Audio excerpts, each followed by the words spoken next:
Қатынның сөзіне еріп, бар туысын жат етіп, не бір досы керек қылмай, мына дүниеде жападан жалғыз қалған қалай сезбеген. Тіпті өзінің туған балалары да тас бауыр болып өсіпті. Әрине, әкелері керек қылмаған туыстарын олар не қылсын.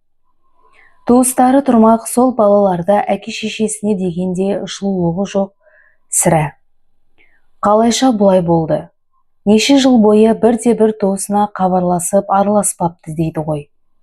Жан дегендегі жалғыз қарындасы мен анасы қайтыс болғаннан кейін ара қатынастары шорт үзілген. Қалай болған еді? Анасын жерлегеннен кейін бар ағайын туыс үйде өздері қалды. Өздері көп те емес, әкесі 3 ағайынды болатын. 2 ағасының бірінде жалғыз ұл, бірінде 2 қыз. Үлкен кісілерден қалған өзінің анасы ғана еді. Қалғандарының бәрі өмірден ерте кетті.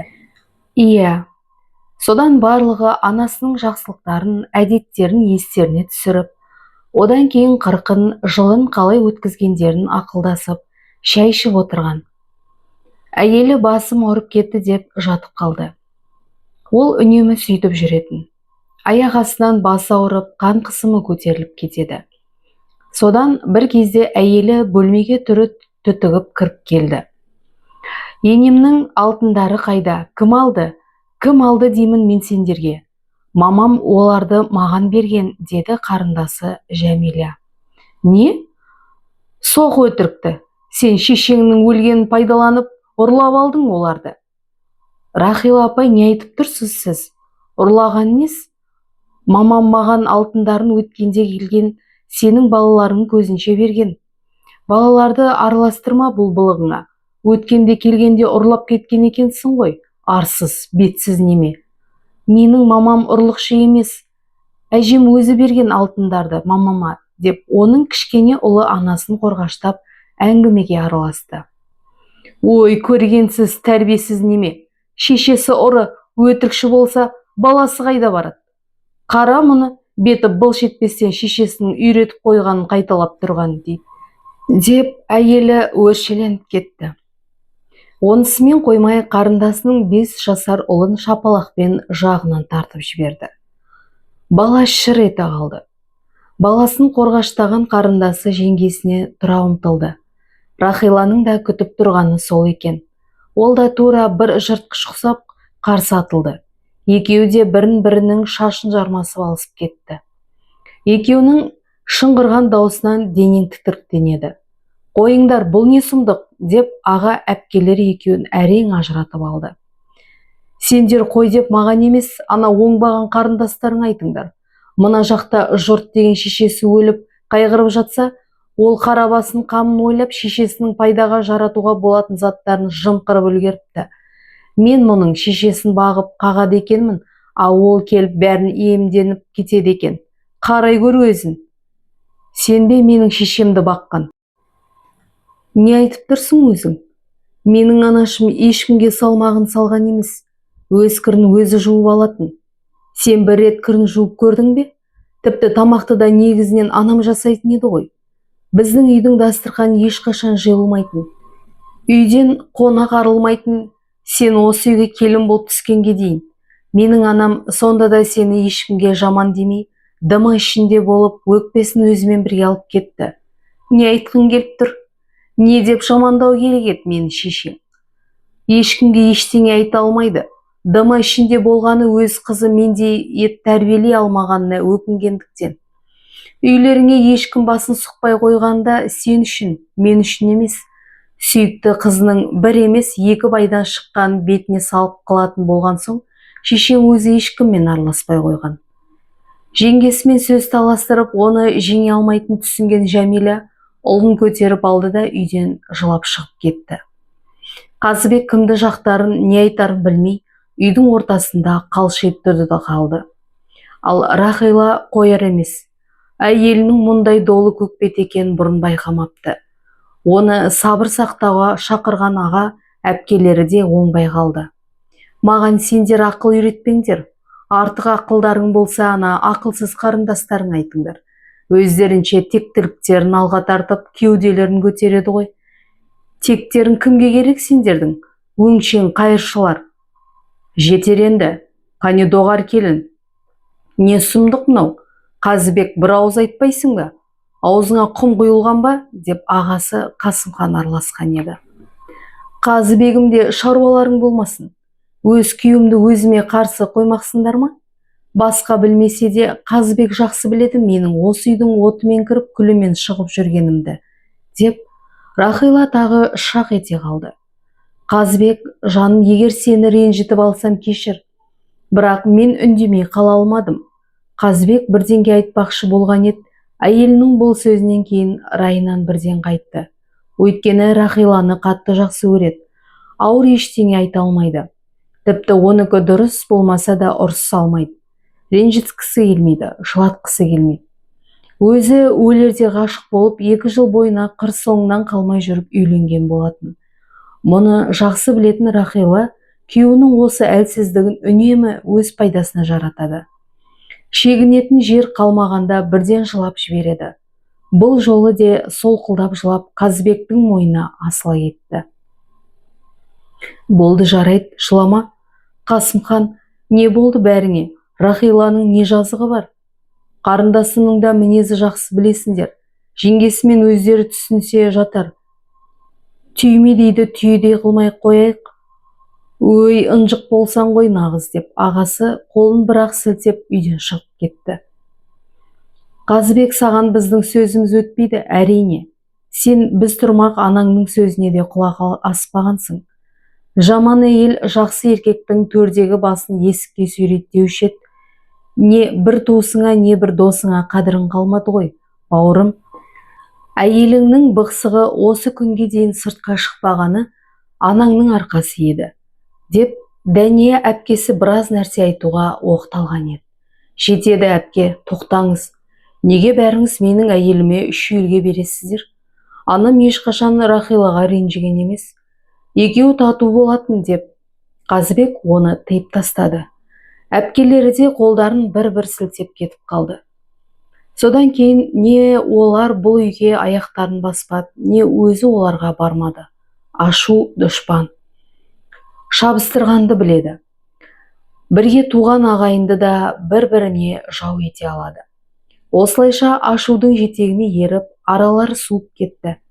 Қазыбек не болғанын, қалай ауруханаға түскен есіне түсіре бастады. Жүрек тұсы шым ете қалды. Тынысы тарылып кеткендей болды. Жоқ, жүрегі емес, жаны екен шаншып кеткен. Иә, оның жүрегі емес, жаны ауырып жатыр. Ол кеше ғана өзінің әйеліне, туған балаларына керегі жоқ екенін түсінді. Осы уақытқа дейін өзінің тек ақша тапқыш аппарат болып жүрген ұқты. Ақша таппаса қадірі болмайды екен. Қалайша бұлай болды? Кешегі болған жайтты көз алдына әкелуге тырысты. Әдеттегідей жұмыстан кеш шыққан болатын. Жұрттың бәрі жаңа жылды күтіп алу қаммен жанталасуда. Ал Қазыбек ешқашан үй шаруасынан араласқан емес. Оған тіпті ебі де жоқ. Оның міндеті тек ақша табу. Құдайға шүкір, табысы жаман емес. 2 ұл, 1 қызы бар.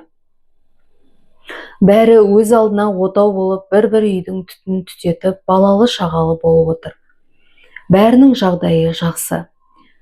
Бар баласына үйді де, көлікті де Қазыбек өзі әперді. Соңғы 15 жылда Көкшетаудағы сүт өнімдерін шығаратын завод директорының қызметін атқарып келеді. Міне, биыл бұйыртса 63-ке толады екен.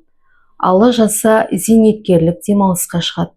Мұның орнына тіпті кімнің келетіні де белгілі. Зейнеткерлікке шығатын ойлаған ғана Қазыбек өзінің үйленіп үй болғалы толық демалыс алып көрмеген есіне түсірді. Жұмыс деп, бала-шағаның қамы деп демалыс жайын ойына да алмапты. Әйел балаларды алып демалып келетін. Енді зейнетке шыққан соң емін-еркін алаңсыз жатып демалады. Әйеліне тура есік алдынан дүкен де ашып берген. Күніне сүт өнімдерін ғана таза 10 мыңдай пайда түсіп отырады. Дүкенге күнделікті сүт өнімдерін өзі алып кетуге келген кезде жүргізушісі заводқа соғып ала келеді. Шыны керек, басында жұрт не айтады деп Қазыбек ыңғайсызданатын. Бірақ біртіндеп еті үйреніп кетті. Тіпті заводтағы жұмысшылардан қысылмайды. Берілуге тез нәрсе сияқты цех бастығына тапсырып қойған. Олар да бастыққа қарсы келе алмайды, әрине. Айтқанын бұлжытпай орындайды. Ал жиналыстарда тексеру пункттерінде сүт өнімдерін алып өтпекші болған жұмысшыларға қатаң сөгіс жариялайды. Тіпті кейбірінің сол үшін үстем жалақыларын да кесіп тастаған кездері болды. Осы кездер есіне түскенде өз-өзінен қысылып қара терге түседі. Бірақ әйелі несіне қысыласың? Ұрлап жатырсың ба? Олар құсап ештемесі жоқ. Сол заводқа еңбегің сіңді. Ол жерден не алам десең де құқылысың, деп қайырып қойды. Тіпті кейіннен Қазыбекті былай қойып, кезекші цех бастықтарына өзі тікелей звондап тапсырыс беретін болды. Оның тапсырысы барған сайын көбейіп, жүргізушісі машинаның жүк салғышына толтырып тиеп келетін болды. Жүргізушісі бір мезетке дүкендерінде жүк түсіруші қызметінде атқарып келеді. Ол үшін оған әйелі ақша төлеп жатқан жоқ. Қазыбек өзі анда-санда қосымша жалақы жаздыртып береді. Қазыбек Сұлтанович, үйіңізге келдік деген жүргізушісінің даусы ойын бөліп жіберді. Ойланып кетіпті ғой. Жақсы, рахмет, жаңа жылды жақсы қарсы алыңдар деп онымен қоштасып үйіне беттеді. Үйі осы маңайдағы мықты үйлердің бірі. Өзінің көңілі толады. 200 шаршы метр. Ауласы қандай кең, керемет. Жанға керектің бәрі бар. Әйелі өте ұқыпты, қолынан келмейтіні жоқ. Үйдің ішінде, ауладағы бау-бақшанында Қазыбектің көңілі толып жарына шексіз риза. Бірақ әйтсе де көңілі әлденеге алаңдайды да тұрады. Есік алдында таза ауамен тыныстап біраз тұрды. Сақылдаған аяз бет-аузын шымшылай берген соң, амалсыз үйге кірді. Ал кеш жарық, бәйбіше, келе жатқан жаңа жылыңмен. Өзің де жаным жаңа жылыңмен. Папа жаңа жылыңызбен деп балалары, немерелері, кішкене жиен келіп құттықтап, бәрі у-шу азан-қазан болып, мәз-мейрам болып қалды. Жаңа жылды мәре-сәре болып көңілді қарсы алды. Алла жазса, биыл наурызда зейнеткерлік демалысқа шығамын, деп Қазыбек өзінің қуанышымен бөлісті. Не? Қайдағы демалыс? Әйелінің дауысы сондай ызғарлы суық шықты. Балаларды үрпиісіп қалды. Қапелімде не айтарын білмей Қазыбек абдырап қалды. Ол бұл жаңалықты барлығы қуана қарсы алады деп ойлаған. Зейнеткерлігіңне, жаным-ау, қартайып өлгелі тұрмысың? Жоқ, әлде ана Мақсат шал құрлы жоқпысың? Жасы 70-тен асты, әлі жұмыс істеп жүр. Зейнетақыңды алып жұмыс істей берсең болмай ма? Рахила, жаным, не болды сонша шу шығаратындай? Бұл шешіліп қойылған шаруа. Жоғарғы жақтағылар тіпті менің орныма келетін адамды да дайындап қойды. Не дейді? Есің дұрыс па өзіңнің? Сен неге өзің бетіңмен шешім қабылдайсың? Сонда әрі қарай қайтып күн көрмекпіз. Қайтып күн көрген несі? Зейнетақы болады. Шынымды айтсам, мен қатты шаршадым. Зейнетақы дейді. Жоқ, сен шын айтып тұрсың ба? Әлде мені мазақ қылып тұрсың ба? Одан да қайыршы боламыз демейсің бе? Сенген адам сен болсаң, жетістірген екенсің. Қайыршы болған несі, жаным-ау? Дүкеніміз бар емес пе? Ел қатарлы өмір сүреміз. Дүкен? Сен жұмыстан кетсең, ол дүкенге кім тегін сүт жіберіп тұрады екен? Қазір отырғанның өзінде ана бастықсымақ қатындардың сызданып әрең жібереді. Дүкенге сол сүт өнімдеріне ғана пайда түсіп жатыр емес пе? Папа, мама дұрыс айтады, мүмкін ойланарсыз. Жұрттың барлығы зейнетақысын алып, зейнеткерлік демалысқа шықпай-ақ жұмыстарын жалғастырып жатыр ғой, деп үлкен ұлы Қанат та әңгімеге араласты. Оның үстіне жұмыс істемей, ақша таппай қалай үйде отыра аласыз? Папа, сіз жұмыстан шығып кетсеңіз, маған машинаны кім әпереді? Қанат пен Талғатқа алып бердіңіздер, маған ше? Деп қызы мөлдір жыламсырап шыға келді. Ақша таппасаң, сен кімге керексің? Ақша тапқан соң ғана сыйлы, қадірлі болып, жүргеніңді қалай ұқпайсың сен, деп Рахила одан сайын өршелене түсті. Жандарым-ау, не болды сендерге? Осы күнге дейін тек сендер үшін өмір сүріп келдім ғой. Мен демалысқа шыққаныма әкеміз де демалатын болды-ау деп бала-шағам қуанышымды бөлсеме десем, әрі қарай Қазыбек сөйлей алмай қалды. Алабұртқан көңілі су сепкендей басылды. Көзіне келіп қалған ащы жасқа ие бола алмай қалды. Мұны көрген Рахила тіпті құтырып кетті. Ал, енді еркек басыңмен біздің алдымызда еңіреп жылағаның қалып еді. Осы мен саған шаршадым деп айтып көрдің бе? Менде өмір бойы сенің үйіңді тазалап, кіріңді жуып, бала-шағаңды тәрбиелеп өсіріп жеткіздім. Мен болмасам сен не істей алатын едің? Сол қызметке қолыңнан жеткенде менің арқам. Осындай күйге жеткенің де менің арқам. Қайтуысың саған қол ұшын беріп еді. Мен болмасам кімге керексің сен? Ақша таппасаң, мына туған балаларың да керек қылмайды сені. Айтшы, қайтуысың сені керек қылған еді? Қайсысы іздеп келіп жатыр? Байғұс менің туыстарым ғана құрақ ұшып, қолдарынан келгендерін аямай көмектесіп бір жағымызға шығып жүрген. Қазыбектің көзі қарауытып, бас айналып бара жатты. Одан арғысы есінде жоқ. Көзін ашса, ауруханада жатыр екен. Жанында бір медбике қыз отыр. Оның көзін ашқанын көріп, аға қайырлы таң, жаңа жылыңызбен, деді. Жаңа жылыңмен қызым. Тағы бірдеңе айтайын деген еді, шамасы келмеді, шаршап қалды. Аға, көп сөйлемеңіз, мен қазір врачты шақырып келейін, деп медбике қыз палатадан шығып кетті. Артынша өзі шамалас әдеміше келген бір келіншек кірді. Саламатсыз ба, Қазыбек Сұлтанович?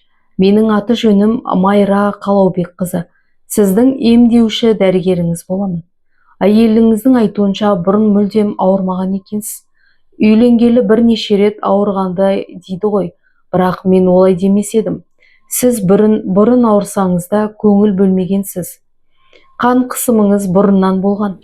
Қан тамырының қысымы қазіргі уақыттағы ең көп тараған сырқаттың бірі. Сіз дер кезінде ем қолданбағанның салдарынан жүректің бұлшық еттерін әлсіретіп, оның жұмысын тежеп отыр. Оны медицинада инфаркт дейді. Арты миға қан құйылуға, соқырлыққа, бауырдың нашарлауына ұласуы да мүмкін. Сондай-ақ бүйректің де зақымдануына әкелуі мүмкін. Соншалықты төндіріп жібердіңіз ғой. Мен аурухананы не үшін жақсы көрмейді дейсіз? Сіздер сау адамды ауру қылып жібересіздер ғой, деп Қазыбек қалжыңдай сөйледі. Біздің қазақтың көбі дәрігерге жоламауға тырысады. Бұл дұрыс емес. Аурудың алдын алса, емдеуде оңай болады. Сіздің жағдайыңыз шын мәнінде мәз емес. Біз әзірге анализдеріңіздің бәрін алып лабораторияға жібердік. Қазір ішкі құрылыстарыңызды УЗИ-ге түсіреді. Нақты диагнозды содан соң білеміз. Әзірге тынығыңыз, ештеңеге алаңдамауға тырысыңыз, деп дәрігер жымиып қана жауап берді де, бірдеңе сұрағыңыз келсе, медбикеге айтарсыз, деп шығып кетті. Палата іші тып-тыныш. Қазыбек жан-жағына анықтай қарады. Есік-терезе, бөлменің қабырғалары неше мәрте сырланғаны көрініп тұр, бірақ тап-таза. Терезеге ілінген перде де неше рет жуылып, өңі кетіп қалған, бірақ тап-таза. Құр жатқан адам небір қиялға беріле береді екен ғой. Қазыбек жатып алып өзін осы палатамен салыстырады. Жұпыны болғанмен тап-таза, жаны қиналған ауруларға пана бола алады. Ең бастысы, ол науқас жандарға керек. Адам ауырмай тұрмайтыны ескерсе, үнемі керек болады. Ал өзі ше? Бойы биік, иықты, түрі келісті, киген киімі қандай қымбат әрі сәнді. Астына мінген көлігі ше? Екінің бірі қол жеткізе алмайды. Қызметі дүрілдеп тұр. Бала шағасы қандай, бірақ осының бәрі тек сырт көзге ғана солай. Ал шын мәнінде іші бықсыған түтін екен. Дүрілдеп, дүркіреп тұрғаны не керек? Егер бірақ күннің ішінде ескірген зат құсап, ешкімге керексіз, еш нәрсеге жарамсыз болып қалса. Осындай ойға берілген Қазыбек терлеп кетті. Шынымен осылай болғаны ма? Қалайша өз қадіріңнің құнын білмей келген? Жоқ, әлде білгісі келмеді ме? Сағат 8 болды. 9, 10, 11, 12 болды. Үйінен мұны іздеп ешкім келмеді. Уақыт деген өтер емес. Әр минут секундты санаған ол терісіне сыймай, әбден қара терге түсті. Шынымен келмейін дегендері ме? Тағаты таусылайын деді. Тамаққа мүлде тәбеті болмайды. Медбике қыздың сүймелдеуімен әрең дегенде дәретханаға барып келді.